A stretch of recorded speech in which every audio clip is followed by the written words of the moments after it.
Good morning, students. I am Kamaljit Kaur, your SS teacher from Sarvadhikari Vidya Mandir. How are you? I hope all of you are good at home and do your homework properly.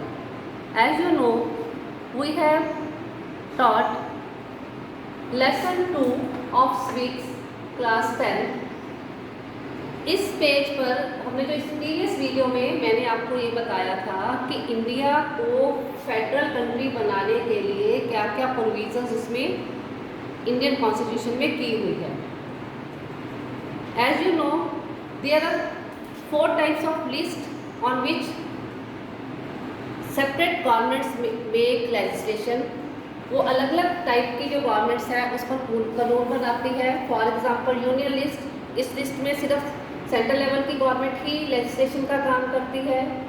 State list, इस list में सिर्फ state government ही कानून बनाती है। Concurrent list, इसमें वो subjects आते हैं जिस पर दोनों लेवल की गवर्नमेंट लेजिस्लेशन का काम कर सकती है, बट अगर कॉन्फ्लिक्ट होगा तो कानून किसका लागू होगा? यूनियन लिस्ट का। उसके बाद लास्ट में फिर उन्होंने डेजिग्नेटरी लिस्ट बनाई है कि अगर कोई भी सब्जेक्ट बच गया तो उस पर कानून जो है सिर्फ और सिर्फ यूनियन गवर्नमेंट ही बनाएगी, मतलब सेंट्रल गवर्नमेंट ही बनाएगी।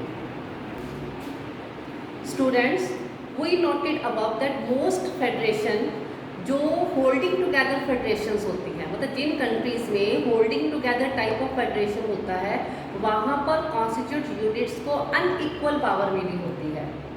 फॉर एग्जांपल इन इंडिया वहाँ पर होल्डिंग टुगेदर फेडरेशन है तो इंडियन यूनियन जो है उसमें सारी स्टेट्स को इक्वल पावर्स नहीं मिली हुई है। कई स्टेट्स ऐसी हैं जिनको स्पेशल स्टेटस मिला हुआ है। आपकी बुक जो है ओल्ड बुक है, पहले प्रिंट हुई है, इसलिए उसमें J&K का, जम्मू और कश्मीर का एग्जाम्पल दिया हुआ है। बट मैंने पहले भी आपको करवाया था, at present Jammu and Kashmir को स्पेशल स्टेटस नहीं रहा। आर्टिकल 356 को यूज़ करके उसका ये स्पेशल स्टेटस उससे ले लिया गया है। अब J&K भी ऑर्डिनरी स्टेट्स की तरह ही उसके पास पावर है, लेकिन अभी भी कुछ स्टेट्स ऐसी हैं जैसे Manipur, Mizoram, because they are underdeveloped states और वहाँ पर ट्राइबल लोग ज़्यादा रहते हैं, इसलिए उनको स्पेशल स्टेट्स का दर्जा दिया है। उनके पास कुछ मिजोरम और मणिपुर को अभी भी कुछ स्पेशल स्टेटस मिला हुआ है क्योंकि वहाँ पर ट्राइबल के लोग हैं, अंडर डेवलप्ड स्टेट्स हैं, तो वहाँ पर हम ऑर्डिनरी लोग जाकर प्रॉपर्टी नहीं खरीद सकते, बिजनेस नहीं सेट कर सकते। तो लेकिन J&K के पास से ये स्पेशल स्टेटस जो है वो वापस ले लिया गया है। तो हम ये कर रहे थे कि what makes India A federal country. 3 तरह की हमने लिस्टें की जिसमें अलग अलग सब्जेक्ट्स दिए गए हैं। कुछ पर यूनियन गवर्नमेंट कानून बनाती है, मैं फिर रिपीट करी हूँ, कुछ पर स्टेट, कुछ पर एक कंकरेंट लिस्ट है, दोनों लेवल की गवर्नमेंट्स कानून बना सकती हैं, और last one is residuary power. और कुछ स्टेट्स को स्पेशल स्टेटस मिला हुआ है। Now the next topic is there are some units of the Indian Union which enjoy very little power. India में कुछ एरियाज ऐसे हैं, कुछ ऐसी यूनियंस हैं जिनके पास बहुत कम पावर है। एक्चुअल में है क्या, ये एरिया वाइज बहुत ही छोटी स्टेट्स हैं। अगर इनको इंडिपेंडेंट स्टेट्स बनाती हैं तो इनका एडमिनिस्ट्रेशन चलाना मुश्किल है, बहुत छोटी हैं। अगर इनको एग्जिस्टिंग स्टेट्स में मर्ज करते हैं, मिलाते हैं, तो बहुत बड़ी बन जाती हैं, फिर भी एडमिनिस्ट्रेशन चलाना मुश्किल हो जाएगा। इसलिए इन यूनियंस को अलग रखा गया है। For example Chandigarh, Lakshadweep, capital city of Delhi, these unions are called union territories, जिनको हम यूटी बोलते हैं, यूनियन टेरिटरीज। इन टेरिटरीज को स्टेट्स की पावर नहीं मिली हुई। बाकी जैसे स्टेट्स हैं हमारी 29, पंजाब, राजस्थान, हरियाणा, जम्मू कश्मीर, जैसे उनको पावर्स मिली हुई हैं। इन यूनियन टेरिटरीज को, चंडीगढ़ को, लक्षद्वीप को 6 है एट प्रेजेंट यूनियन टेरिटरीज, उनको ये वाली स्टेट की पावर नहीं मिली। इनको रूल कौन करता है? सेंट्रल गवर्नमेंट रूल करती है, और सेंट्रल गवर्नमेंट के पास स्पेशल पावर होती है इन एरियाज़ को रन करने की। ओके, तो union territories are come under the control of the central government. इन सारी चीज़ों को आप चेक साथ में करते जाना कि इससे आपको ये क्लियर हो जाएगा कि इंडिया में ज़्यादा पावर्स किसके हाथ में है, सेंट्रल गवर्नमेंट के हाथ में है। स्टूडेंट्स नेक्स्ट पैरे में देखो कि ये शेयरिंग ऑफ पावर है between the union government and the state government, ये कॉन्स्टिट्यूशन के बेसिक स्ट्रक्चर में लिखी गई है। अगर इन अरेंजमेंट्स में कोई चेंज करना है, it is not so easy, ये चेंज नहीं हो सकता, ये अमेंडमेंट नहीं हो सकता। पार्लियामेंट अकेली, संसद अकेली इन शेयरिंग पावर्स को, अरेंजमेंट को चेंज नहीं कर सकती। चेंज कैसे होगा? नो डाउट कभी कभी चेंज करना पड़ता है। अगर कोई चेंज करना है, वो भी कॉन्स्टिट्यूशन में मेंशन है, लिखा है। उसका प्रोसेस क्या है? Both houses of the parliament with 2/3 majority, मतलब लोकसभा और राज्यसभा, उसके टोटल जितने मेंबर्स हैं, अगर उसके 2/3 मेजॉरिटी ये कहे कि चेंज करना है और ये बिल अगर पार्लियामेंट में पास हो जाता है, उसके बाद ये स्टेट गवर्नमेंट्स को भेज दिया जाता है। और अगर हाफ स्टेट गवर्नमेंट्स, मतलब टोटल मान लो 29 है, आप हाफ कर लेना, हाफ अगर स्टेट गवर्नमेंट्स इसको रेक्टिफाइड करती है, रेक्टिफाइड का मतलब इसको मंजूरी दे देती है, तो चेंज होगा।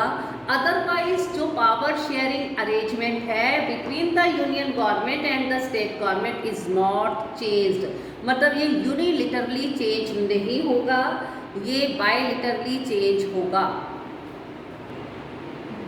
तो एट लास्ट स्टूडेंट्स हम ये देखेंगे कि जो लास्ट की फीचर हमने किया था जुडिशरी के कंसर्निंग, क्या वो इंडिया के फेडरेशन पर अप्लाई होता है कि नहीं।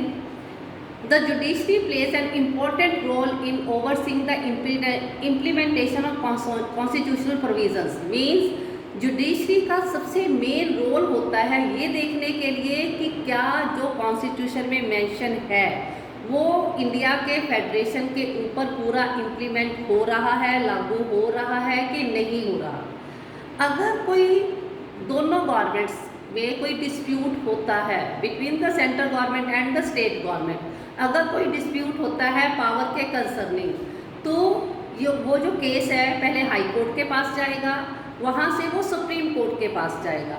सुप्रीम कोर्ट जो है वो जो भी डिसीजन लेगी, that decision will be the last decision and the both of the level of the government should agree on that decision. उनको एग्री होना चाहिए, नहीं होगा तो डिस्प्यूट जो है वो कैरी होता रहेगा।